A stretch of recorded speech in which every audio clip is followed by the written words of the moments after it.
This program is made possible through generous donations from viewers like you. To pledge your support, please visit aroodawakening.tv/give. Thank you. Ask your Christian friends how long Jesus's or Yeshua's ministry was, and you'll get the same answer every time: 3.5 years. Does it really matter how long his ministry was? Well, actually it does. It ties into prophecy. In fact, it ties his whole ministry together. Once you understand how long his ministry really was, all of the events in the gospel start to line up. And suddenly, why Yeshua said things, seemingly out of the blue, make a lot more sense because he is fulfilling prophecy left, right, and center at the exact right time, every time. And we're going to see how it all started with something Yeshua said this week in history, when he visited his hometown. It was a Shabbat, just like today, at the end of the 6th day after the sun has set. And this is Shabbat Night Live!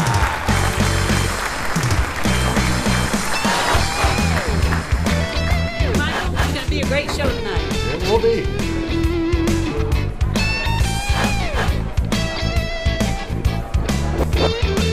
Stand by, studio, 30 seconds. Thank you.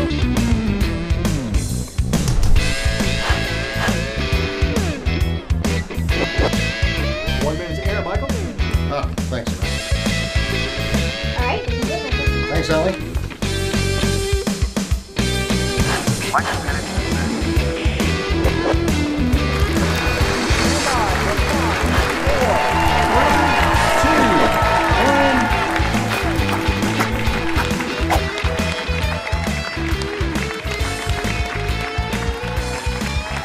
Well, Shabbat Shalom, Torah fans. Welcome to Shabbat Night Live. A word of warning for tonight's show.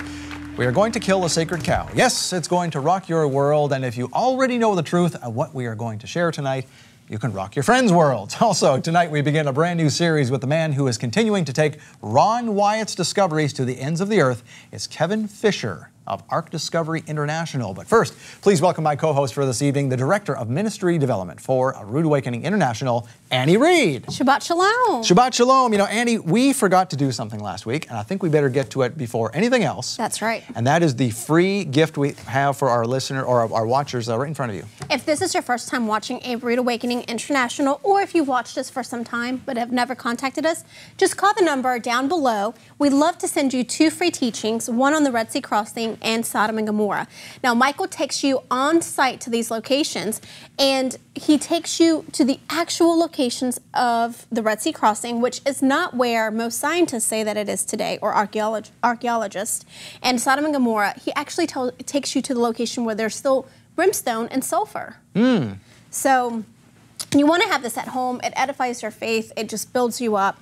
If you've ever had any doubts in your faith along your walk with Jesus or Yeshua, this is going to bring you to a whole nother level. But we also include a catalog of all of our current and newest teachings, along with a lot of different materials of who we are, what we stand for, different offers that we have, and of course, coupons for you to use. So Always very helpful. yes.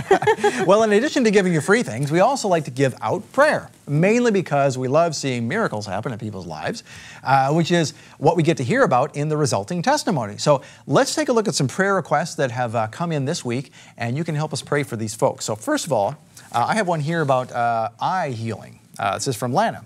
At 37 years old, I've lived with limited eyesight from birth, dominant right eye. Last year, my sister-in-law and I were called to minister to a friend. On the way there, I realized I could control my left eye all of a sudden. I was told by 2 other people that Yehovah isn't done healing me yet, and I'm asking you to bring this request to the King for me for my complete healing. Yehovah's will be done. Indeed. Amen. Amen. And here's one from our friend Carvel. Please pray for my sister. Her faith is being tested. She lives with her ex-husband, who is a Muslim and abusive. I really do my best to teach her. Please pray that Yehovah will empower her with the Holy Spirit. We will do that, Carvel.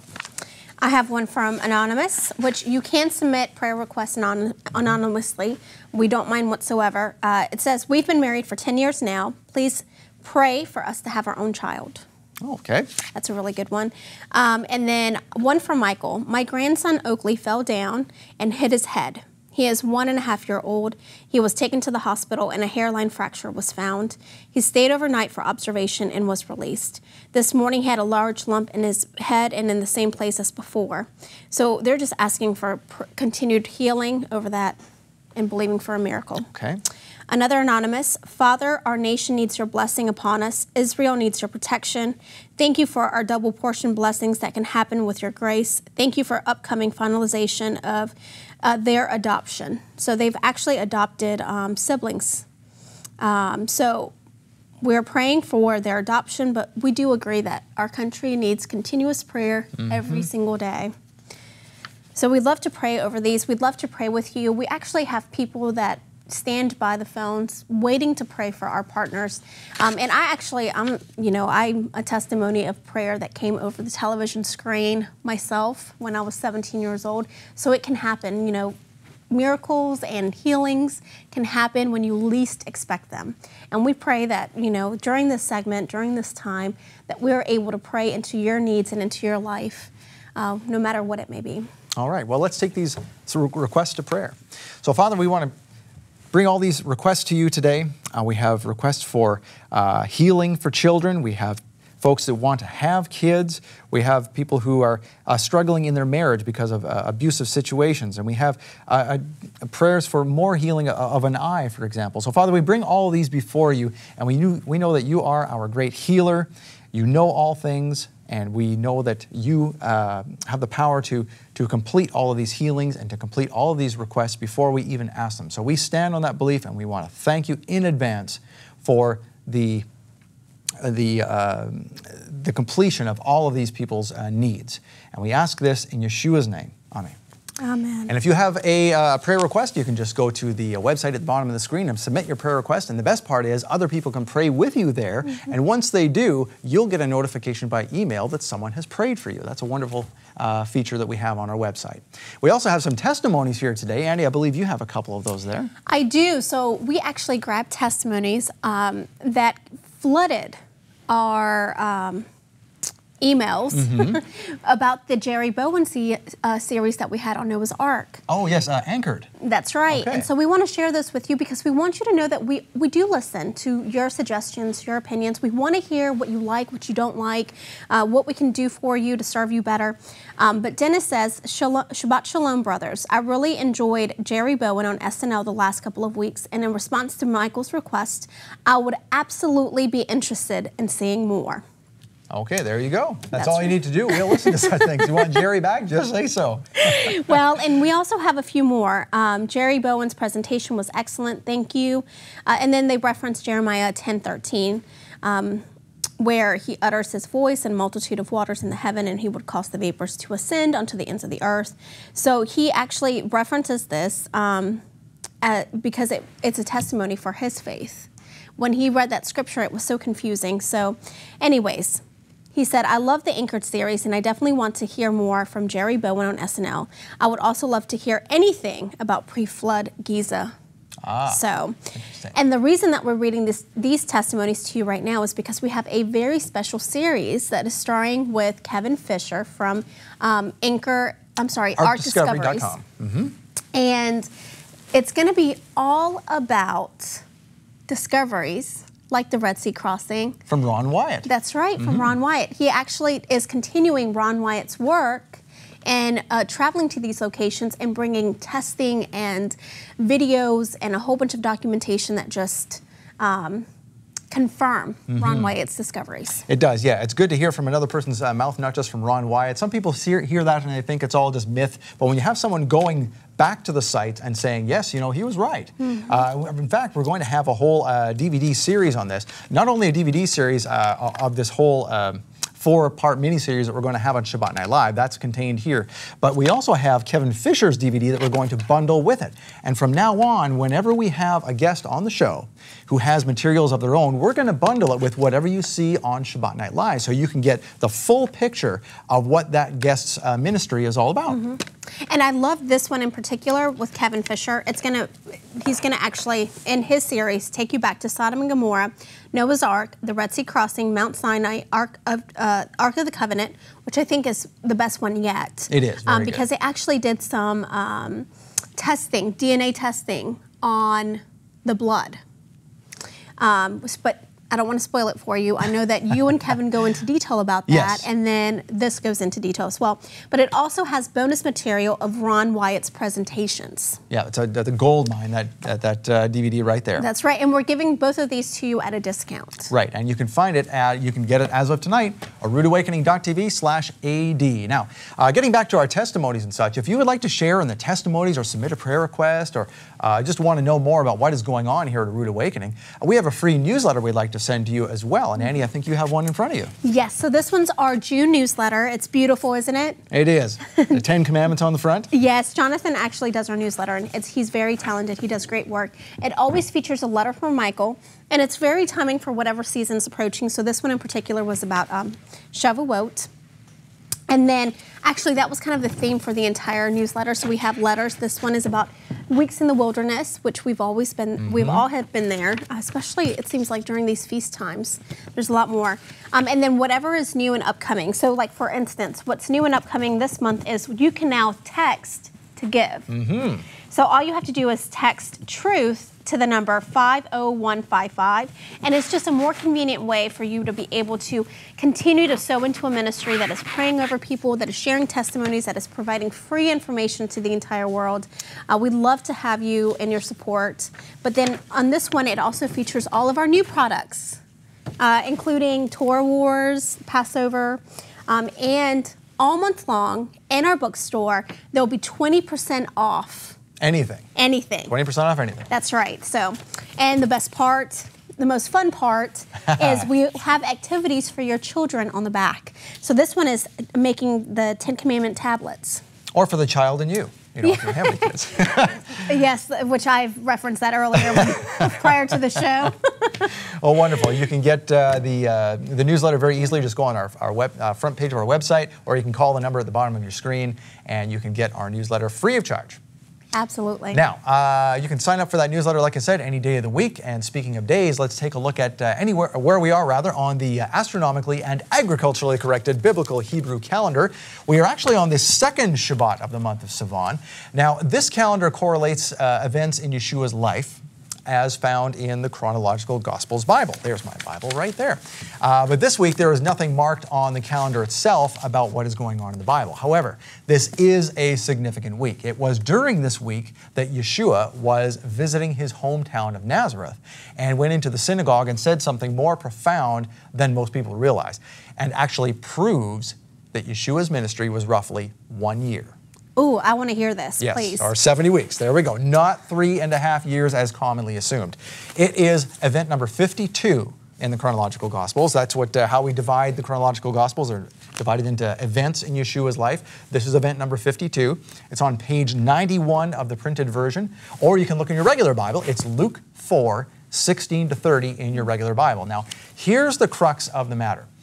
In verse 19, it says that this is the acceptable year of Yehovah, the acceptable year of Yehovah. Now, nobody really takes that literally, but it's not just some spiritualized phrase. It is literal, a year. But you can only realize that if you understand when this event happened.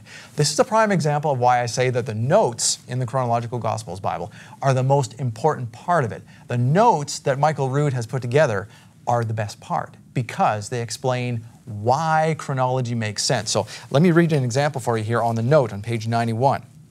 It says, this event occurred in the first Sabbath after Shavuot. 1 year later, the feast of Shavuot, the Messiah will mikvah, or baptize, his followers with the Holy Spirit. This pronouncement of the acceptable year of Yehovah, or acceptable year of the Lord, and the Passover lamb, being a year old male, are the two most ignored prophetic statements in the history of Christendom because of the inherited heresy of a man named Eusebius, who fictionalized the 3.5-year ministry. There you go. And if you go down to the bottom of that note, it says, Yeshua accurately proclaimed the final 1 year countdown in which the spring feasts of Yehovah would be fulfilled. That's the whole reason he did it at this time. Now, once you read that, it all comes together. it also demonstrates that timing matters in the Bible and that Yeshua says things on certain days for very specific reasons. And that's why I think this is a perfect way to introduce Christian friends to the Hebraic roots. It's an easy example of reading Scripture in a different light, and that starts the process of understanding the gospel properly. So if you'd like to share this information with your friends, get them a copy of the chronological Gospels. I mean, I've had folks who have given this for Christmas, just to have a point. I mean, we don't celebrate Christmas once you realize your Hebraic roots, because Jesus never celebrated Christmas. He never celebrated Easter, that kind of thing. But it's a good way to say, take another look at the Bible. The words are not any different, but the context in which you read the words is different. It's different once it's put into order as it's happening, and the notes are just, there's nothing like it. Right. And we've received a lot of Bibles being here at the ministry.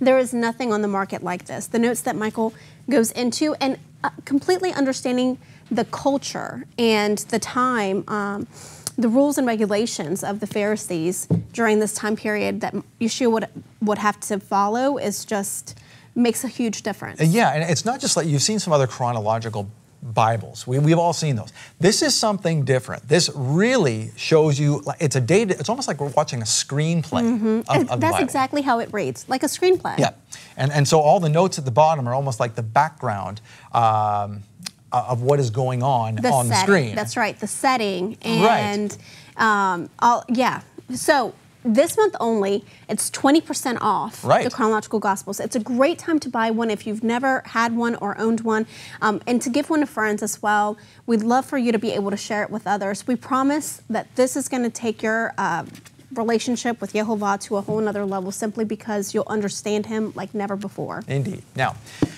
so you need to make up an excuse to get them one. That's what we need to do. Or you could dive right in and take them into this month's Love Gift, which is all about another event that happened this month called Shavuot. And here's the gift right here for a gift of $50 to the ministry.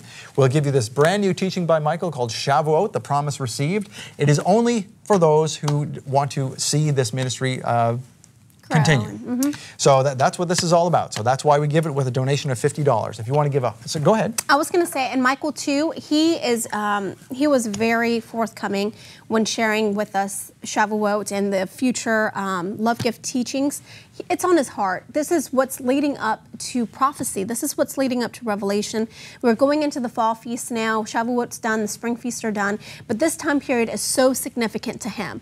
He pulled us into his office and he said, these last 3 teachings of this series are the most important out of all of them. So if you haven't read, or I'm sorry, if you haven't seen any of the previous ones, this is your opportunity to see them. That's right. These are the ones that are most near and dear to his heart.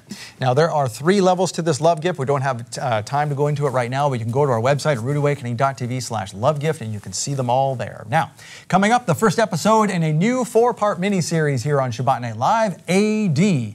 Archaeology Discovered, AD, with Kevin Fisher. This is the man who is taking Ron Wyatt's discoveries around the world, including the truth about Sodom and Gomorrah, the Red Sea crossing, the Ark of the Covenant, and Noah's Ark. So text your friends and family right now, get them to watch the show, or they can always watch the replay at ShabbatNightLive.com. And remember, your donations make this program possible. If you can give, please do, and we thank you in advance. In fact, if you want to get them something in return, you can get them that love gift we just talked about. Watch the commercial coming up right now, and you can find out how to do that.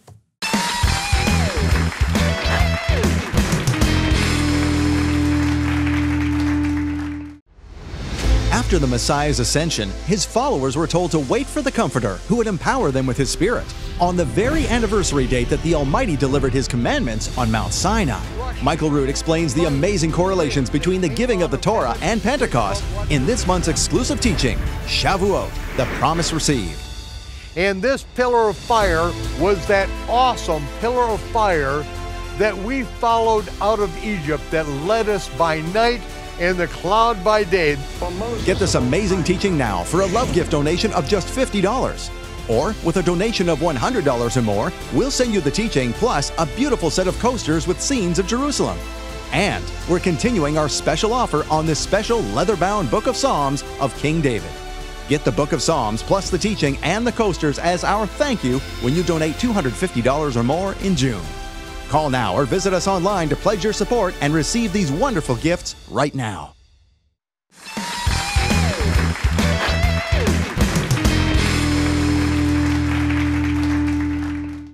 We've all seen it in movies with Charlton Heston, and many movies have been made about it since. The Red Sea crossing is possibly one of the most fascinating miracles that God ever performed in the Bible, and people are still talking about it, still trying to figure it out, but many people are figuring it out incorrectly. Where did the actual Red Sea crossing take place, and what kind of evidence do we have for it? Well, we have a very fascinating guest today who's going to tell us more about that. It's Kevin Fisher. Kevin is the president of Ark Discoveries International. Welcome, Kevin. Nice to be with you, Scott.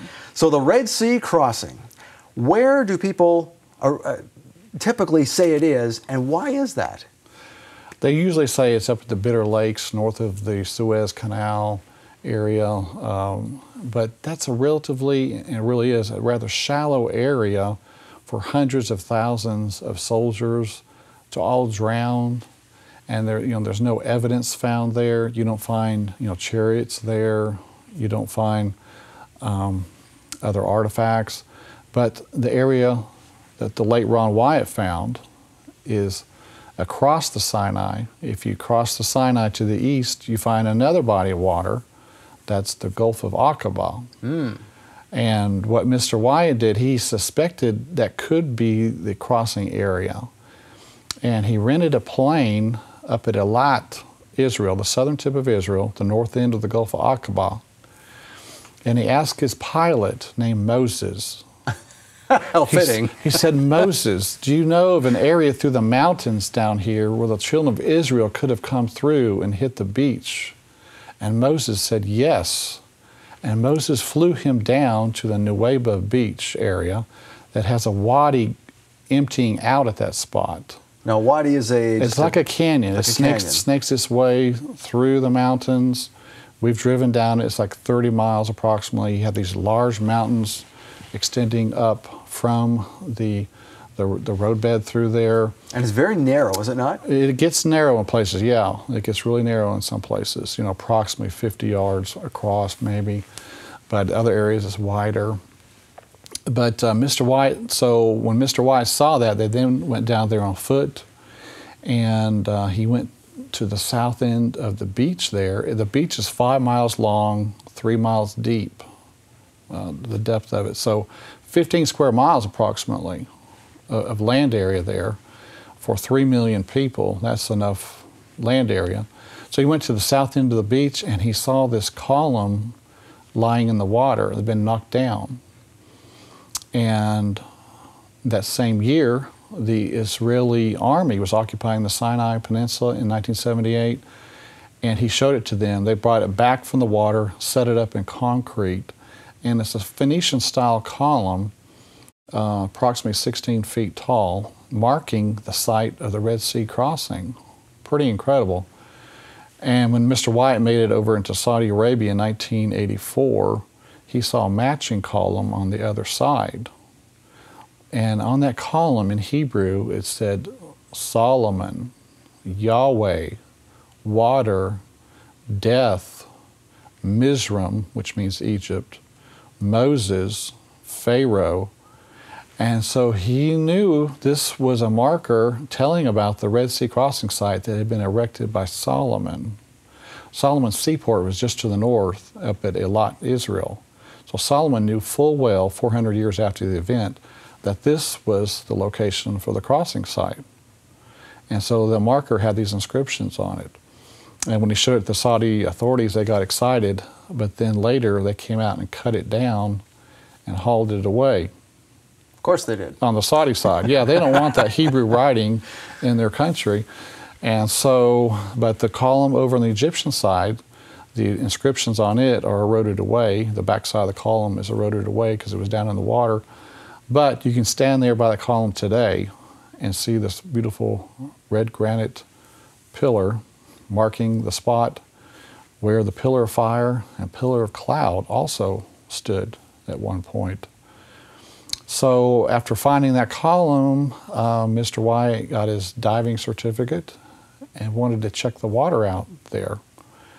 And through a series of dives, I think it was the first dive they actually went out, they found a coral-covered chariot wheel. Pretty incredible. And so subsequent to that, they found other chariot wheels. They even found a gold-plated wheel.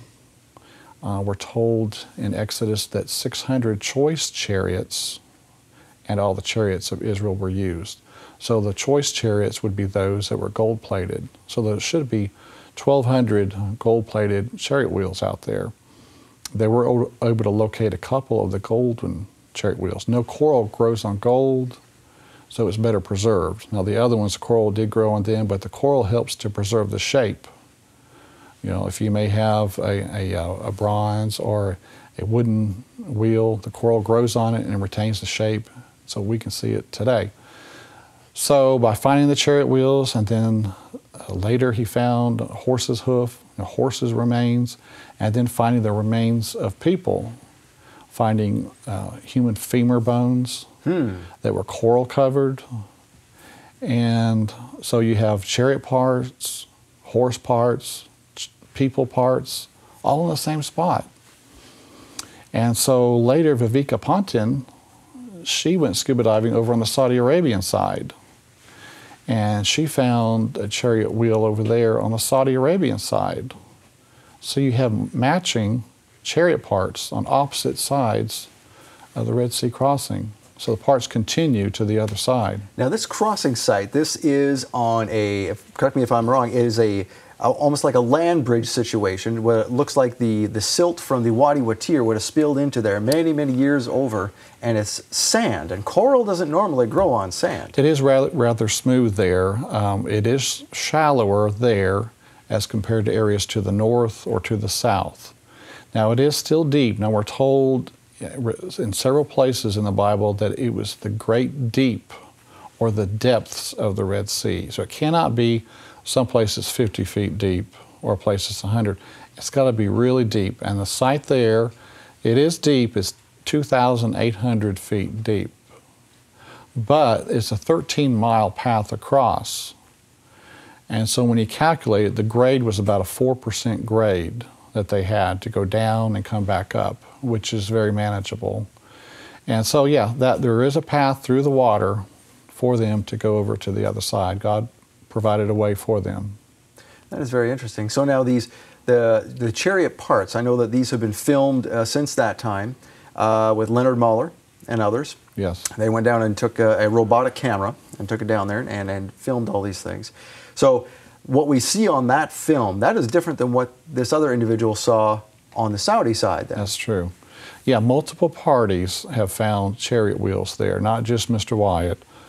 Bill Fry found chariot parts, Aaron Sin, Ross Patterson, Viveka Pontin, Leonard Moeller, part of the Tim Mahoney team, and patternsofevidence.com.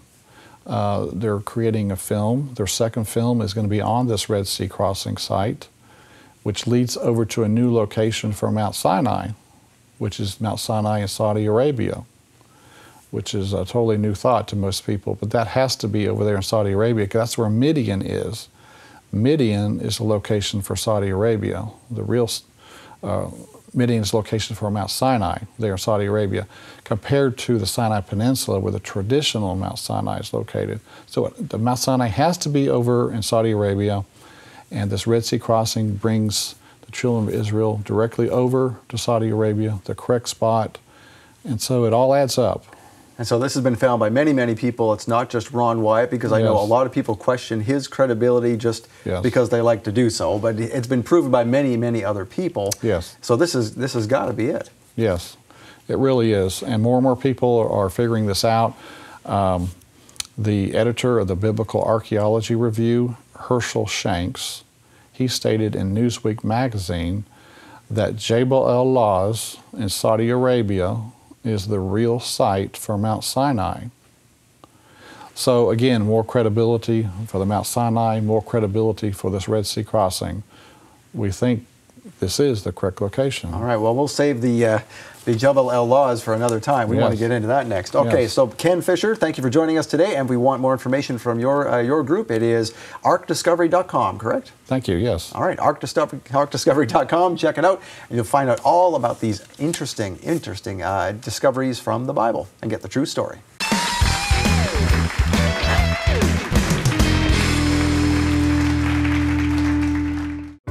Michael Rood's message of truth is broadcast all over the world, but none of it happens without the monthly financial support of our Ambassador Club members. And right now, membership has more benefits than ever. I'm giving into a ministry that is helping to feed other people that have this same hunger that I do. Join now, and Michael Rood will send you the Ambassador Club Welcome Kit, an exclusive messenger bag stocked with teaching DVDs, Red Sea crossing cards, and more. You'll also receive ambassador-only bonus gifts whenever you make a separate donation to receive the monthly love gift. Best of all, you'll get ambassador-only sale prices in our online bookstore several times throughout the year. Plus, exclusive invitations to Ambassador Club functions at a Rood Awakening events. All it takes is a modest commitment of $100 per month or an annual gift of $1,200. Call now or visit the Rood Awakening website to join the Ambassador Club.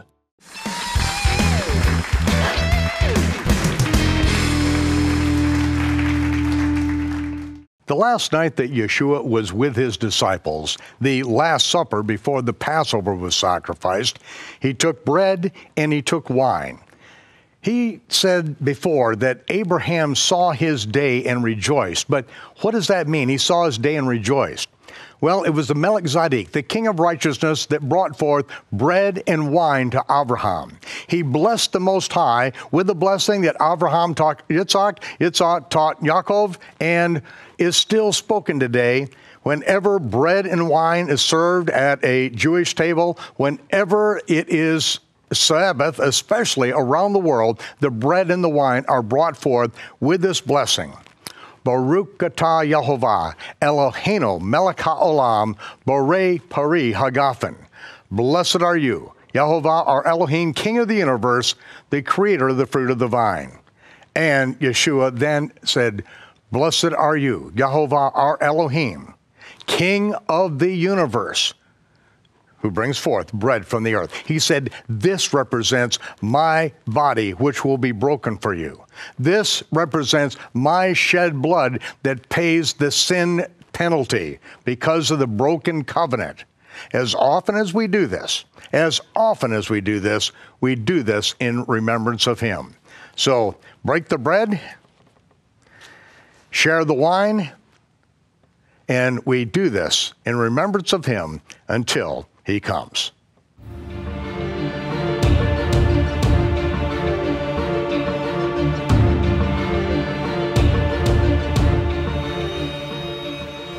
Well, Shalom Torah fans, Michael is on assignment, but he wanted to give the stage to our guest today anyway. So you have very good timing being here today. If you love Sodom and Gomorrah, the Ark of the Covenant, the Red Sea crossing, all of these classic teachings Michael does, Michael has something very familiar with our guest today. They both ran into a man named Ron Wyatt many years ago, and today's guest is the president of Ark Discoveries International. Please welcome Kevin Fisher. Welcome, Kevin. Thank you. Nice to be with you, Scott. Welcome to Shabbat Night Live. So, this is something that I know was very close to Michael's heart, and he wishes he could be here, so he sends his regards, and he wanted to just tell everyone watching Shabbat Night Live that he wanted to be here and ask you these questions, but I get the privilege of doing so. Fantastic. So, yeah. So Ron Wyatt, way back in, gosh, the 70s, Ron was looking into the mysteries of the Bible as we now find commonplace on places like the History Channel and Discovery. Sure. And he was really the pioneer in all of these things. How did it start for him? Okay. Well, he had seen a 1960 Life magazine article about this boat-shaped formation in the mountains of Ararat. There in eastern Turkey. It was spotted by a Turkish army captain, Mr. Durpınar. Okay. And in 1959. And so this group, mainly from the USA, went out there to explore the site. And Life magazine reported on their time out there. They saw the boat-shaped formation. Half of them thought it was a natural formation. The other half thought, hey, this has got potential. But it sat there, for 17 years without anyone else going out there. And so Ron Wyatt started thinking about going out there and investigating the site.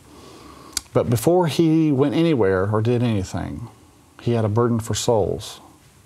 And he prayed to the Lord, Lord, help me find something that will help someone get to heaven. This wasn't about, Lord, help me find something so I can get rich. It was about doing the Lord's work and helping someone get to heaven.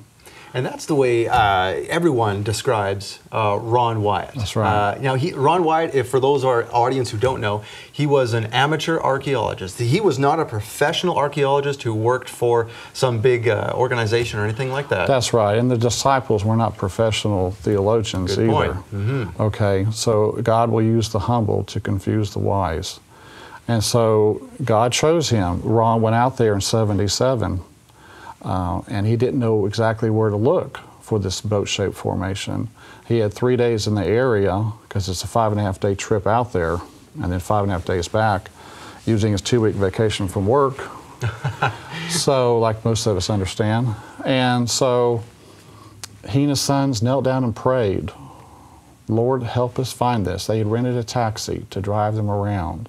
Now, this was in 77. 77. So no one else from the Western world had been out to this area. This is, first of all, where are we talking about here? This is in eastern Turkey, next to the border with Iran. Okay, so I'm assuming that that the folks in that area, that it's a local legend, if nothing else. They knew about this thing.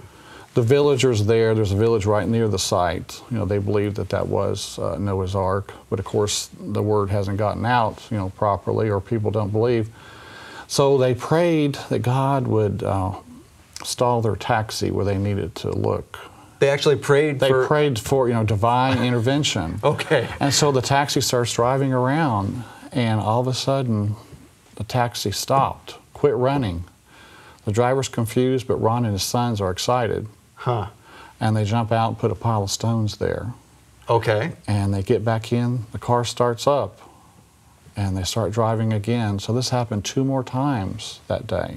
So this thing, now, did they pray for, maybe you don't even know this end of it, did they pray for that the taxi would stall, something specific, or something would happen? Well, they were in the taxi, and they prayed that God would intervene and help them find it. Okay. Okay, so anyway, the taxi stalled 3 times, and so the next day they went back to these piles of stones, and they walked directly out from them. And there is Noah's Ark. There are these sea anchors that hung from the ark to help keep the front pointed into the waves. And then the remains of what appears to be Noah's house or some building associated with Noah. So God directed them to these sites. And these were things that Ron, you know, later investigated. And of course, the Noah's Ark site was deemed Noah's Ark National Park with a visitor center. And wow. Well, we'll get into that. We want to save some of these details. We want to give away all the... so God was using him. Yeah. Okay, and God could tell, you know, Ron could tell God was using him, and the next year, then, he decides to start looking for the Red Sea crossing site. Now, what possessed him to do this type of thing? Is it just a divine... I think God puts ideas in people's minds. Absolutely, If you're in connection with God, he puts thoughts in your mind. So he got the idea the next year, you know, to look for the Red Sea crossing site. And so he went to the Gulf of Aqaba, to the northern end of Gulf of Aqaba is Eilat, and they rented an airplane to look along the eastern edge of the Sinai Peninsula for an opening through the mountains. So now this is, nowadays we have movies like Patterns of Evidence, you know, a modern documentary that was just done, and all these other, you know, like we said, the History Channel, Discovery Channel, but this is in what, 1980? Well, 78, yes. 78, so this is before any Westerner had dared stick their neck out and look for these things. Yeah, this is a totally new area. No one had looked over the Gulf of Aqaba for the Red Sea crossing, for instance. So he hired an airplane and asked the pilot, Moses. Yes, Moses. Now, I love it. He says, Moses, is there a way for the children of Israel to go to these mountains here along the eastern edge of the Sinai Peninsula? And Moses said, yes, I know the spot. I'll bet Moses knows the spot. Yeah, he sure does. And so they went down to the beach at Nuweiba, a large, 5-mile long beach that juts out 3 miles into the Gulf.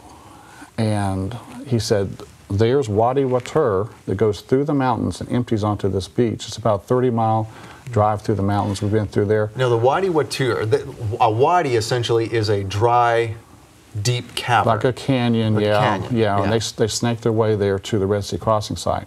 So, and while he was there, he found this column marking the spot. A column? Like what kind of column? It was a pillar erected by Solomon, he found out later.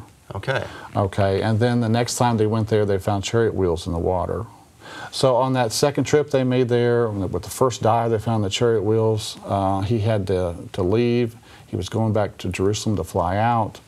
And it's at that point then that God performed a miracle. He raised Ron's arm in the Garden Tomb grounds, and Ron said, "There's Jeremiah's grotto, and the Ark of the Covenant is in there." So wait a second. Yeah, he's being led from one adventure to another. This is like real life Indiana Jones here. Right. And so he conducted the dig later and did find the Ark of the Covenant. But let's take a look at this. From 77 to 78, he found out the location of Noah's Ark. Mm-hmm. He found the Red Sea crossing spot. That then told him for sure Mount Sinai is over in Saudi Arabia. And God raised his arm and put the words out of his mouth. There's Jeremiah's grotto, and the Ark of the Covenant is in there. He said that in 78.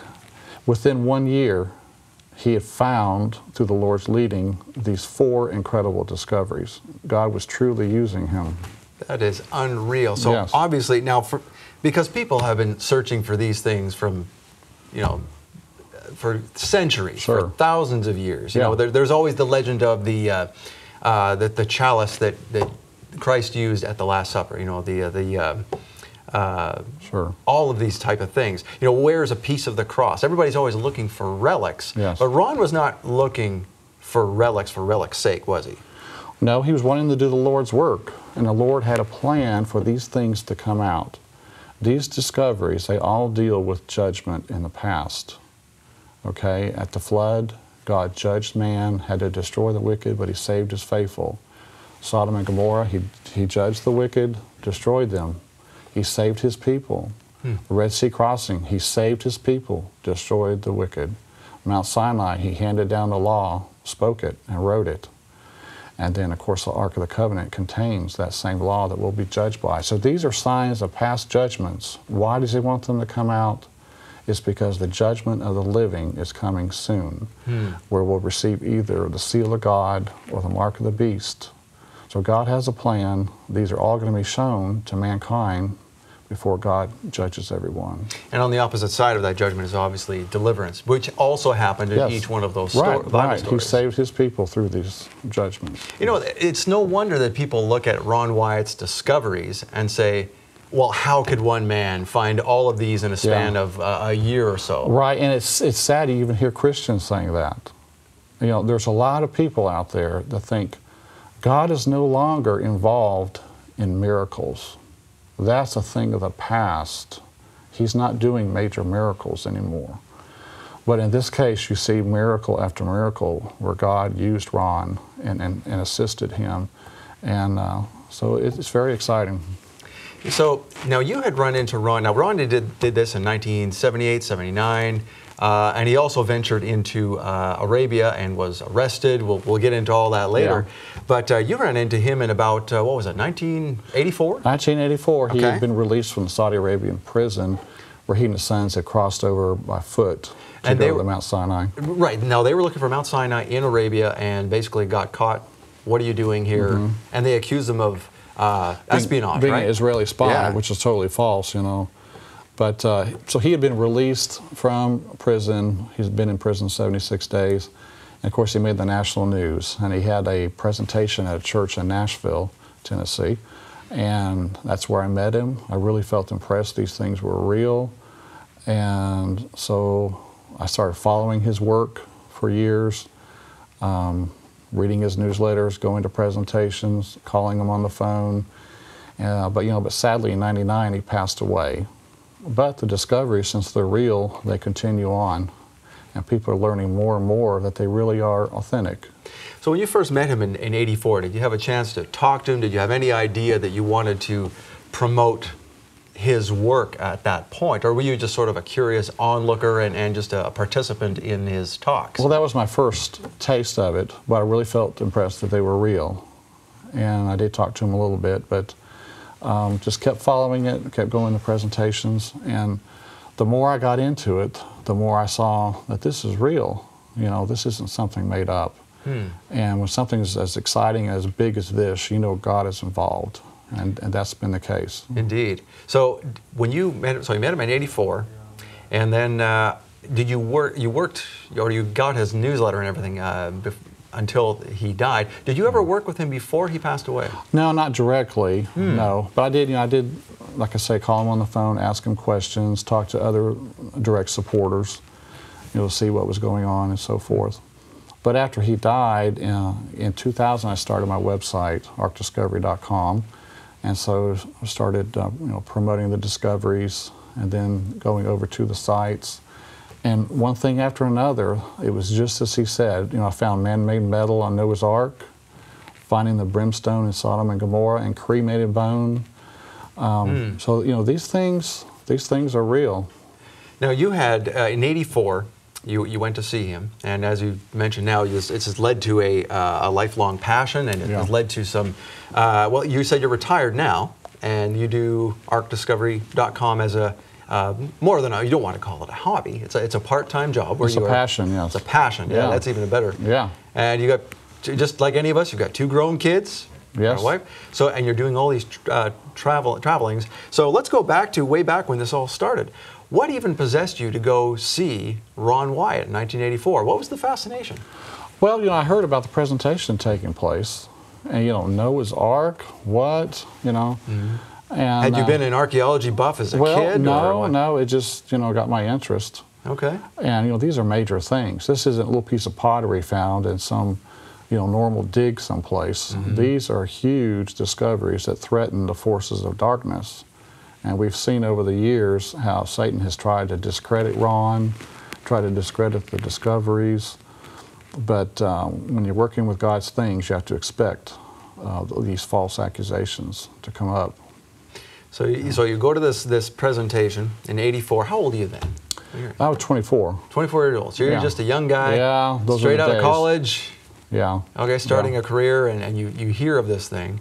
So along the years, did it ever occur to you, well, gosh, maybe I should be helping Ron? Did you want to help him before he passed away? Well, it took time and money, and I didn't have either. So time ran out, when Ron passed away. It was sad. But then I started going to the sites. A tour group opened up in 2000, first time going to Noah's Ark in like 8 or 10 years. And so I've been back there several times since. But it's all incredible, and it's all real, Scott. Wow, that is just unreal. So now, he's doing all these discoveries, but that's not his full-time job. As we mentioned earlier, Ron is not an archaeologist. That's right. He was a nurse anesthetist. But so he would work a month or 2 in Nashville, take most of that money and head overseas to work on these discoveries. Back and forth for 22 years doing this. Wow. And he spent approximately $1 million working on the discoveries, and 120 to 130 trips overseas. If you can imagine going overseas 120, 130 times, that right there wears you out. That is a worn-out passport, if nothing else. Yeah, living out of a suitcase, for half of your life, half of the... Goodness, what did his wife think of all this? Did you ever talk about that? Well, she's been a big supporter and a big help to him. Okay. Yeah. Is she still with us? She is, yes. Mary Nell Wyatt Lee. Okay. Yeah. So, but Ron totally devoted to this, putting his time in it, putting his money in it. And when someone is doing that much and everything he's saying, one thing after another is found to be true. The man's humble, authentic, very genuine Christian. A lot of people can see that when he's doing a presentation, speaking at a church. They can see that he's a genuine, humble Christian man. So he's going now. He's a nurse anesthetist. So he's he's not living below the poverty line. He has some money to spend, and obviously he did that with his trips. I understand by looking at your website, arcdiscovery.com, that when Ron was with us, I mean, his home looked very humble. He lived in he showed us to live in a duplex. That's true. I mean, he lived in a duplex, if you can imagine, a humble little duplex with large bookcases with all these archaeology books, historical books where he would do research and so forth. So he was putting his money where his mouth was and putting it into the work, devoting his life to this. So you knew that this man was telling the truth. You can see the 4 major discoveries: the Noah's Ark, Red Sea crossing, Mount Sinai, Sodom and Gomorrah. Those are visible things that you can see are real. Now the Ark of the Covenant, some people have had a lot of doubt, but his credibility was established. God showed that he was working with Ron, and when Ron comes out with a report from the Ark of the Covenant cave, we need to respect that. On the Day of Atonement, when a priest went into the most holy place, he didn't take a committee in there with him to anoint the most holy. He went in by himself to do the Lord's work and came out with a report. Ron did the same thing. He went into the most holy place, got to see the Ark of the Covenant, and he came out with a report. And so we should respect that. I have respect just for the fact of seeing some of these photos of, I mean, this guy had some guts.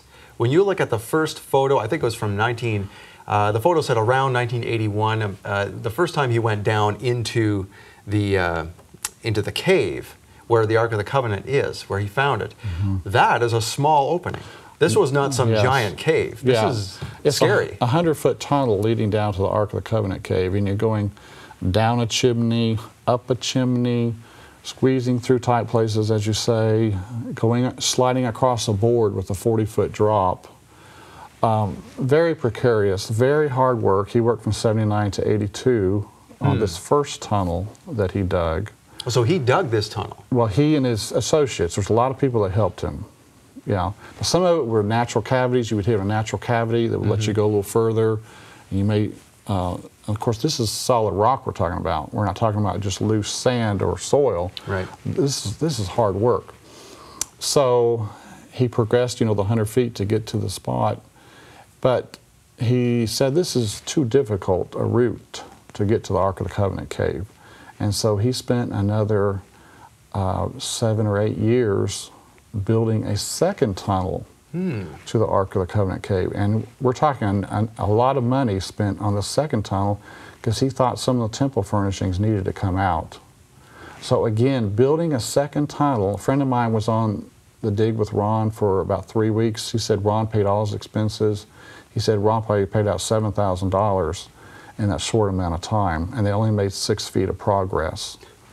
So he was in it 100%. The digging a second tunnel is another sign that he was telling the truth. He spent a lot of money for the second tunnel that was more direct. If you're a fraud, all you need is one tunnel. Okay? One tunnel and a good story. Yeah, and then you could say, hey, if I'm the real fraud, come on down through this tunnel. I'll let you look in this cave, and you can see my Ark of the Covenant that I made. And you just pay me $5,000 and you can do that. But no, Ron wouldn't let people look into the cave. Did the high priest let people look into the most holy place? No. No, and in fact, what would happen if they did? They would die. Now tell us a little bit about how that correlation, we don't want to get into too much detail, but I want to share that because we're at this point and we want to talk about this. So it's interesting that you mentioned that Ron was like a type of high priest that went into the holy place because others tried to go in there. What happened? Yes. Around 1995, there is a tunnel leading from Zedekiah's cave up to where the cave is north of the city wall, and they made it approximately 75 feet up this tunnel. It was 6 men, 6 Kohathites, dressed in Levitical garb. They were serious. They were serious. Must have believed They were going after the Ark, yes. Okay. Yes. They made it 75 feet up this tunnel, and God struck them all dead. Wow. And Ron was in town at the time, and they contacted Ron in Jerusalem, will you come down here to Zedekiah's cave? And so he went down there, and they said 6 men went up this tunnel, and we can't hear from them now. And so he went up the tunnel with a rescue basket and rolled the men into the basket, and they were pulled out one by one. So the Israeli authorities know this is real, but they don't know what to do. At this point, it's a waiting game for them, and it is for us too. It's not for us. God has a timing for this, and it's not for us to force the issue, to try to bring it out. So the Israeli Authority, they know it's there. I find that very interesting because, you know, Ron's first trip down there to find the Ark of the Covenant and to do all of these discoveries, this was before the Indiana Jones movies came out. Yes. It's almost as if he was the inspiration for the movies. I think, you know, in 78, Ron made this statement, and Satan heard it too. And Satan said to Steve Spielberg, let's make a movie about the Ark of the Covenant. That's what I think. Okay, so the bogus story comes out when the real story is coming out. But Ron was a totally genuine man. I had an email from someone there in Middle Tennessee. She said Ron was her anesthetist when she was giving birth, and that Ron had prayed with her beforehand, and when her baby was born, it was stillborn. I've read the story. It's on your website. Yes. And she started screaming. She was so distraught. And then she looked for Ron in the room, and over in the corner was Ron kneeling down, praying for that baby. And then a light appeared in the center of the room. Now, by the account that's on the website, it sounds like the other doctors didn't see that light, but they knew something was strange. The doctor did tell her later. The doctor did tell her later that they understood God was in the room. And that baby started crying. That light came on to say, this is not an accident. God is here, and I'm about to do something. And so God listened to Ron. There's not many people that can pray and someone comes back to life. Ron had a genuine connection with God, and he gave God all the credit, though, of course. This is something, you know, I found out through someone contacting me. It's nothing he ever told anybody. Really? So he didn't relay this, so he didn't say anything? Right, not that I know of. This is something totally new. So the man was genuine. He had an incredible connection with God, and I view him as the most important person I've ever met in my life, that's ever lived during my lifetime, is Ron Wyatt.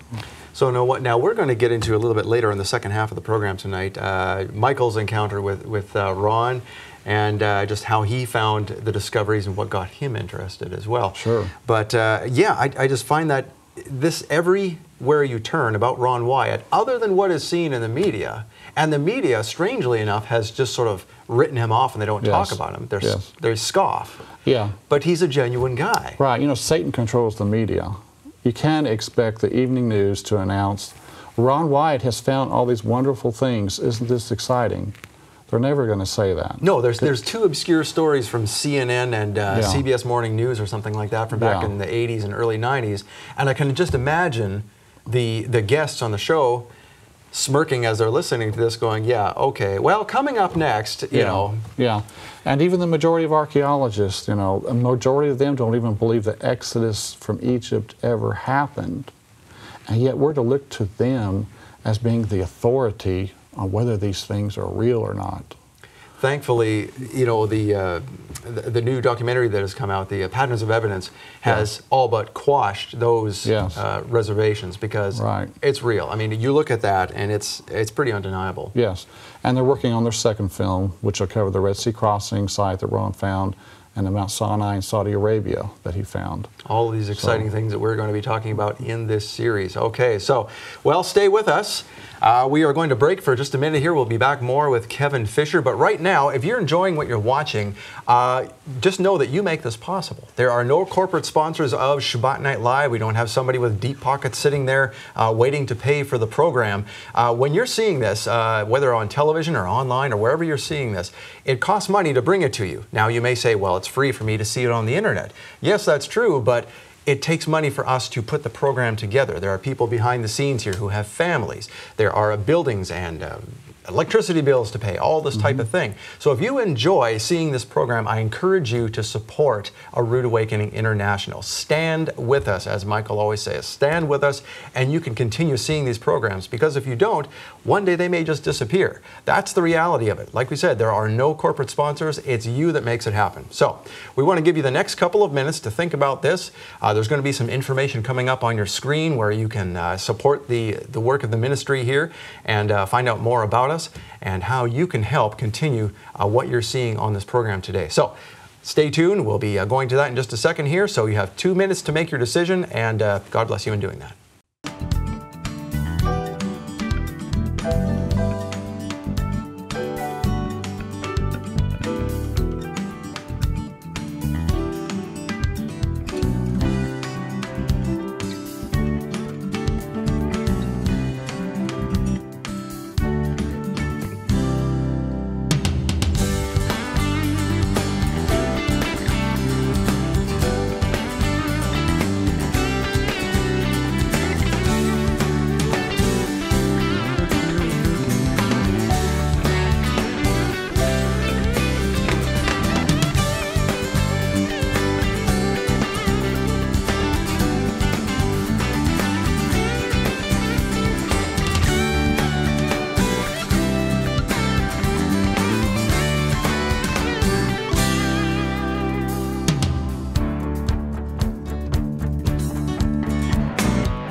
And welcome back to the program. Thank you for supporting what we do here on Shabbat Night Live. Now, we are back with our guest, Kevin Fisher, and we're going to talk about some very exciting things. Before, we were talking about Ron Wyatt and what you are doing for Ron now through arcdiscovery.com. You are the president of Ark Discovery International, and this was a work that started a year after that Ron had died.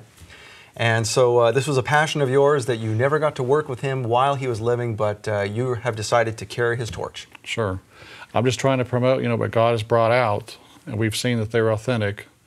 And so it's very exciting information. Indeed. And Michael had met Ron Wyatt. This is how Michael got interested in the Red Sea crossing, Sodom and Gomorrah. Yeah. All the classic teachings that Michael Rood has done came from visiting with Ron Wyatt. And he, like you, had visited with Ron Wyatt in person, found him to be a very humble, genuine individual. Sure. that it was impossible to doubt that the things that he discovered were real. And that's why Michael is so passionate about it as well. And he met Ron through going to a talk by Henry Groover. And Henry Groover encouraged Michael to go and visit Ron and see that he was real. And so I'm glad that you're here, because Michael would be just tickled that you're showing all these things here. Michael has his own collection of brimstone. Yeah, I know he's been there a lot. Yeah, and that's what we're going to get into now. We're going to get into the nitty-gritty here. We're going to talk about Sodom and Gomorrah, and then we're going to talk about something else yet in this next segment of the program. So take it away, Kevin. What can you tell us about Sodom and Gomorrah? Well, first of all, a lot of people think all the cities are under the south end of the Dead Sea, that you cannot see them. Okay. But we're told by Josephus, the traces or shadows of the 5 cities are still to be seen. This was in the 1st century, and the water level has not risen since that time. We should be able to see them also. And so when Ron Wyatt in 1989 was driving along the Dead Sea, the one road along the Dead Sea there that goes through Israel, he saw these light color formations. In the background, you can see Masada in this image. See Masada is much darker. In the foreground, you see the soil is much darker. But in the middle bottom there, going horizontally, you see the ashen remains of Gomorrah. So that's right on this. I mean, we can see it in this photograph. Yes, They didn't disappear, as some people say, into the sea. And these are ashen formations. These are not just natural sedimentary rock and so forth. And so this is an image up to the north. This is of Admah near Jericho. Okay. And again, you see the light color ash. It's very distinct, isn't it? Yes, it stands out, right. And then it is a soft material compared to what you would see normally in some type of soil. And then here is inside one of the cities. This is probably in Gomorrah. In the distance, you can see some right angles. A sign of, again, man-made construction. Now, I lived in a province in Canada called Alberta for some time when I was younger, and there was an area there called Drumheller, and it had rock formations called hoodoos, is what they called them there. Okay. And it was where they found a lot of dinosaur bones from erosion and things like that. And people might argue that, well, those are just hoodoos, or those are like what we see in Arizona, but at closer inspection, that is not what we're seeing here. Even I can see that. Yeah, it's a combination of burned limestone and brimstone or sulfur is what it is. The ash has been analyzed and so forth. And here's a nice image here of a nice 90-degree angle with a straight edge. Again, sign of some type of man-made construction in the ashes there. Right, because even though we see, like we talked about Arizona, where you have these rock formations that have been dug out by wind erosion, years and years. They're usually rounded things. They're not going to be square. Like you have arcs and things of that nature, but nothing like this. Yes, these stand out. And then here's an image I shot of, it looks like an arched entrance into the remains there. You have to be very careful when inspecting these sites. I've seen a lot of people. Last time I was there, I saw more and more evidence. I was back there in November. More and more evidence that people are inspecting these sites. People were stopping and getting out when we were there to inspect them. But there was a tour group that went out there and they found a hole on top of the remains here, and the people started gathering around it, and it fell through. Ooh. And 5 people died.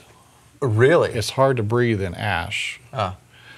And so you have to be very careful trying to go into the remains. So now there's another risk of this whole discovery here, that although we are finding more information about this area, I mean, if there are deaths happening there, it could be quite plausible that the Israeli government could say that's enough, we're closing this off. Yes, they could at some point, but the tour groups are not going out there anymore. Of course, the tour leaders don't want to be held accountable for something happening. Oh, so this did not happen most recently in November? Not recently, no. Okay. But sometime in the past. So you have to be careful when going out there. So here's another image we could see along one of the streets. In the distance, you can see some beautiful 90-degree angles jutting out from the formations. That definitely looks like a building of some type. Yes, right. More evidence of man-made construction. And then here's a little closer shot of it. Really impressive, jutting out. So now the walls are there, but now we see a lot of sediment around the walls and water erosion over the years. What is all that sediment there? That's more of the ash that's just run down, the loose part of it that has worked its way down. There is some rain out here, not a whole lot. It does get a lot of wind erosion, as you spoke of, in this area. So most of the cities, they're in poor condition, but they're 3,500 years old. Very old remains, and it's rather soft material, so you can't expect them, to look perfect at this point. Now, Paul knew about these. He knew about these cities. He spoke of them. Now, is there any evidence to suggest, or do you know that people have always known that these cities are there, and it's just in recent times that we've dismissed it? Well, Josephus did say that he saw the brimstone. Josephus said he saw Lot's wife's pillar. And then he said traces or shadows of the cities are still to be seen. So it was documented in the 1st century, that they were there. And Paul does say that they're a sign or example unto us, unto the ends of the world. And that example there is a visible example. And that's what we're seeing here, are signs of God's past judgment that we need to heed. Because this is going to happen again in the future when the lake of fire and brimstone, it falls down. So. And then here's another shot of some of the remains. Again, 90-degree angles coming out from the formations. And then here's a shot. This is like a 90-degree turn here. It's basically a square structure sticking out from the ash. It continues around the other side. So you have multiple 90-degree angles on this building.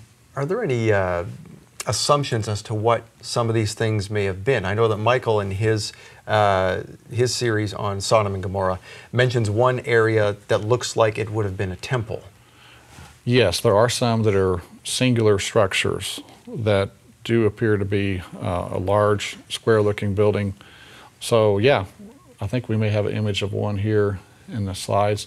Now here is a swirling effect of thermal ionization, they call it, where there's a swirling effect where the electrons repel and attract, and these remains were swirling in extreme heat, 6,000 degrees Fahrenheit, and so you see the swirling effect in a lot of the remains there. And this is documented by those who know about these scientific phenomena here that happen. Sure. Yeah. Yeah. Now here it says, the ash there today is composed of calcium sulfate and calcium carbonate, which are byproducts of the limestone and sulfur burning.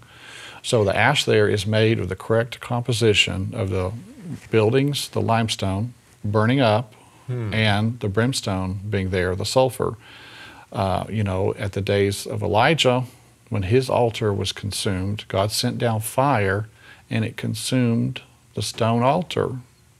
So we should expect the buildings there to also be consumed and turned to ash. God's fire is a consuming fire, and that's what he did that day. He consumed all the buildings. So the chemistry doesn't lie. Right. This proves that there was a building here. These are not just geological formations. Yes, it's a testament, to what happened there. And here's a couple of ziggurats on a raised formation that I saw. They're side by side.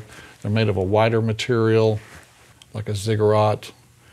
And here's a close-up of the side of one of them. It looks like it's almost running down the ash there. And it's strange how I've seen in some natural history museums where different cultures, to embalm their dead, they would take them to a dry, high place like the top of a mountain, where the bodies would essentially dry out and turn to a leather-like substance. And that's kind of what we have here, is it's preservation through a very dry climate. So that God has preserved this as a warning, like you had said, so that no one can argue that these are the sites. Yes, they are well enough preserved where we can see the formation, we can see the brimstone, and we'll see later here an image of cremated bone. So people were consumed in these ashes. Say on.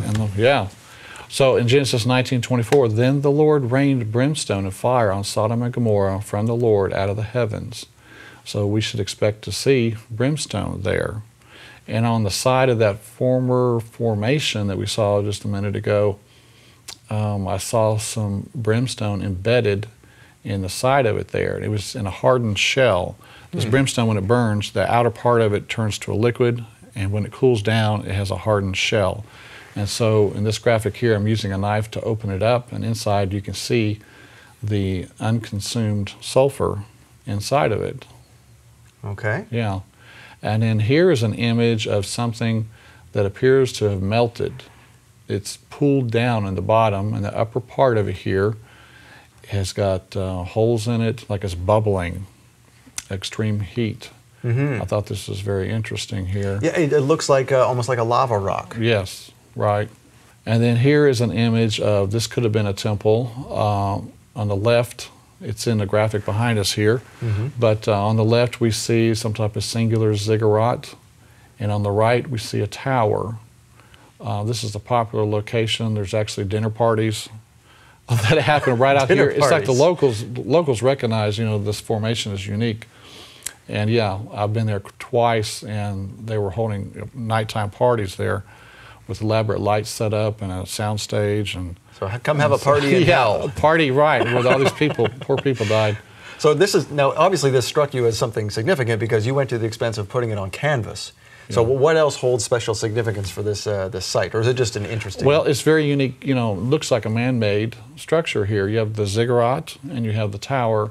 So this is a very impressive picture right here. A lot of people get this photo. But here is a picture again of the ziggurat standing all alone there. And then next, this is very impressive. These are windows. You see a square windows going horizontally across here. Very striking to see this in the sides of the formations. Even if someone could argue that these are not walls, what in the world are square holes doing in the side of them? Right, these are all squares, every one of them there going across horizontally. And here's a little closer shot. Wow. Yeah, it's stunning to see this. You don't see that, you know, in nature, something like this. Very impressive. And this, again, this is in ash. And even afterward, why would people come to this site and carve things on the side? Yeah. That doesn't make sense And this either. is high up. This is not down low. This is up high. It's hard to get to. Now, on the edge of most of the cities were a sphinx shape. And here we see a sphinx at the edge of Gomorrah. Perhaps it was designed to protect the city, but it did a poor job that day, I think. Now, if you saw that at just one location, you might say, well, like Golgotha, the place of the skull where Christ was crucified, there is a natural rock formation there that looks like a face. One could argue this, but there's similar sphinxes at each one of the cities. Yeah, I've heard that they're in each of the cities, yes. Now here's another. I'm standing by it here to get a size perspective, and you can see the nice sphinx design to it. Of course, after 3,500 years, it has eroded away, but you can still see some type of design here. So, and next, our friend Jason was climbing up the remains, trying to get to a large chunk of brimstone in the side of the remains. When you see a large chunk, it's nice to try to go after it. And he was able to climb up there and retrieve this large piece of brimstone. And what he's walking in there, you could see it was not sand, it was ash. Yes. Something had burned there. Loose material, right. And then here's another image of the brimstone that I found. It has like a burned ring around it. In the center of the cluster there on the center right is some unconsumed sulfur. Okay. So again, the burn ring, and inside you have the sulfur. Now we have a box here in front of us that we'll be going through at some point, I'm assuming. Yes. And we'll be able to show you at home what we are looking at here, because all of these things that Kevin is talking about, we're going to see up close and personal. Yes. So stay tuned for that. It's coming up. Yeah. And so here is a piece of brimstone inside a hardened shell. Again, when the brimstone's on fire, the outside of it is liquid. When it cools down, it turns into hardened crystals. And that's what we have there, are some hardened crystals around that. Now, how hard is it to open? You had your knife in there. It's very, very stiff. It's very hardened. And so here's a piece without the hardened shell on the outside of it. There was some underneath it, but that's another piece of brimstone. Now, that's the piece that is very pure sulfur that is found nowhere else on Earth, correct? That's right. This sulfur is 95% pure sulfur. It's the monoclinic form of sulfur.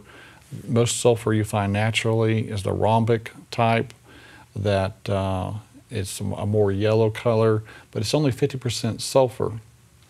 So there's a big difference. So God rained down a unique type of sulfur to do this work. And so he left behind a marker for us to see that, you know, these sites are real.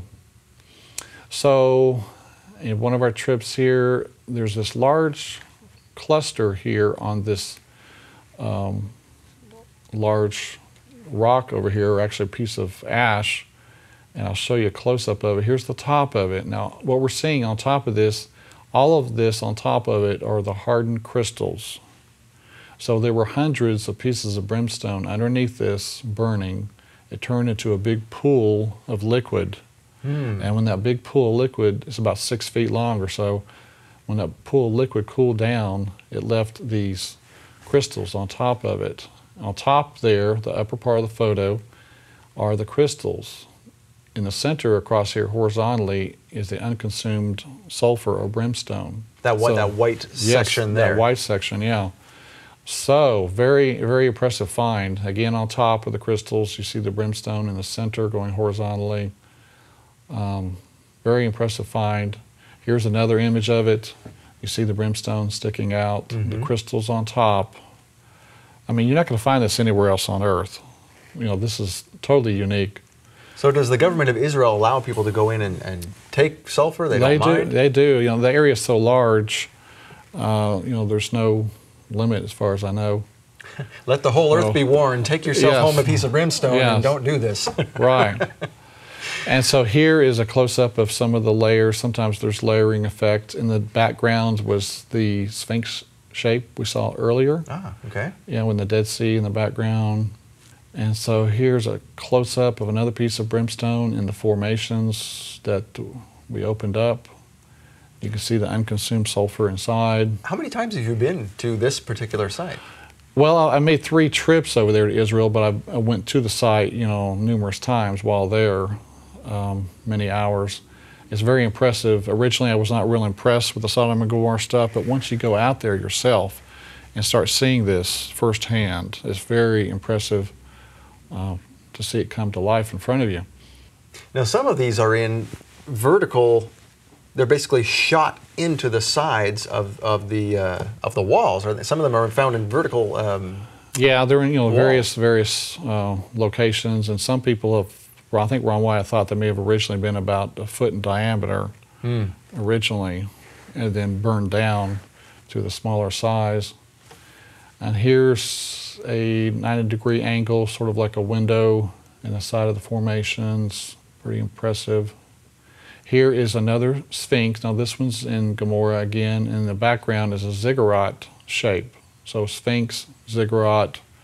In Egypt you have a Sphinx pyramid, near each other. But this is on a raised area, sort of like a high place. Here's a close-up of the Sphinx from another angle.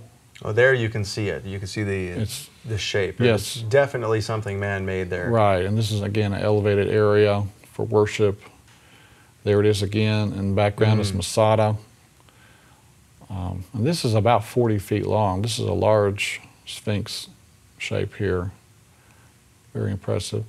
And then near it, we saw in the distance, was this ziggurat. And those, it should be just outcroppings like that. Again, more evidence that there's something different here. This was specifically made here. This was intentional. And then here, this was taken down at the south end of the Dead Sea is Zoar. Zoar was later consumed. And it has kind of a square. If you see the light ash there, this has kind of a square shape, the white ash there. So like today, the downtown core areas of most cities are grids, because that's where they start, and then the sprawl begins. And they branch out, lose its square shape, Here's another image in Zoar of a square image in the background. So this is drone footage. What are we seeing here? Yes, so here we're looking down on the formations, and then I'm panning up. Oh, wow, look at that. Yeah, and you can see across the city there. Now this city, which city is this one? This would be considered Gomorrah. Okay. The Bible gives the cities in order, creating the Canaanite border, and this would be the 3rd city that's mentioned, starting from the south and going up. So this is much larger than Zoar. This is huge. Yes, right, this is huge. Sodom and Gomorrah were the 2 largest. That's why a lot of times you hear them say Sodom and Gomorrah, and they don't mention the other cities because they were smaller. But in the distance is the Dead Sea. And this is all city, or some of this the hillside surrounding? This would be all city here that we're looking at. Previously we did see Masada in the background, but at this point this would be all city. How tall are the walls here? I mean, at estimation, what were the heights of these buildings? About 30 feet, a lot of them. It's quite large. And what are we seeing there? Is that a street or where the river runs? A lot of these would be streets. And of course, there has been some erosion since the time. And there's the base of Masada in the background. Now, some of these, like on the right-hand side there, you can see that one little area on the 2nd level, as it were. Yes. That is very right angled. Right. That looks far definitely, right here. Yes. Yeah, you can't deny that was something man-made. Yes. And what are we seeing here as we zoom in over this area? These are more of the remains here. You can see again the flat wall on the right here, right center. It's almost buried. And that's all that's all the crystallization on top and brimstone underneath, I would assume. Some of it would be. Most of this is just loose ash. Okay. Yeah. But again, ash, not dirt. Right, right. This did happen here. Yes. So why do you think it is that archaeologists still dispute that these are the cities and they claim that they were swallowed up into the Dead Sea? I don't understand. I mean, the evidence here is so clear. It's very interesting. Wow, look at that. So you've gone out here several times. You bring people with you, or do you explore on your own? Well, it's usually just friends, I bring out there to take a look. Okay. But very exciting to see. Now, it's also sad. I mean, you got to realize that there were, perhaps 200,000 people, died here in Gomorrah. Now, you had mentioned a few minutes ago about bones. Human bones. Yes. Do we want to get into that before we run out of time? We can. We can show what we have here in the display box that I brought. But in the top left, you can see the naturally occurring rhombic sulfur. And that's found elsewhere in the world? Elsewhere, yes. It's just 50% sulfur. On the left side, we see 2 pieces of brimstone, one in the hardened shell. The other one, the bottom left, is out of the shell. And then in the top center, we see something that looks melted, a melted substance. In the bottom center, we can see cremated bone. Dr. Leonard Moeller, in his book, The Exodus Case, he has an image of a pelvic bone and vertebrae that he found out there. This is the same Leonard Moeller who was on Michael Rood's Red Sea crossing. That's he was the captain of the boat, as it were. Yes. And then on the right side here, we have some of the consumed brimstone where it turned into a liquid, and when it cooled down, it crystallized. So these are crystals here on the right side. And that's what we saw in that 6-foot pool that you were showing earlier. Right, the crystals. That is just eerie, especially the bone. Yes. That makes it, why would there be people's bones out there? Why would they be cremated? What's with the ash all around the area? Sir. It all adds up, doesn't it? It does. It's just too obvious. Well, this has been fascinating, Kevin. Thank you very much. We've got way more to talk about here. We're going to talk about Kadesh Barnea. We're going to talk about the Red Sea crossing, Mount Sinai, the Ark of the Covenant, and our final episode is going to be Noah's Ark. So, stay tuned to see the rest of the series. Thank you for supporting Shabbat Night Live, and we will see you next time with our guest, Kevin Fisher from Ark Discovery International.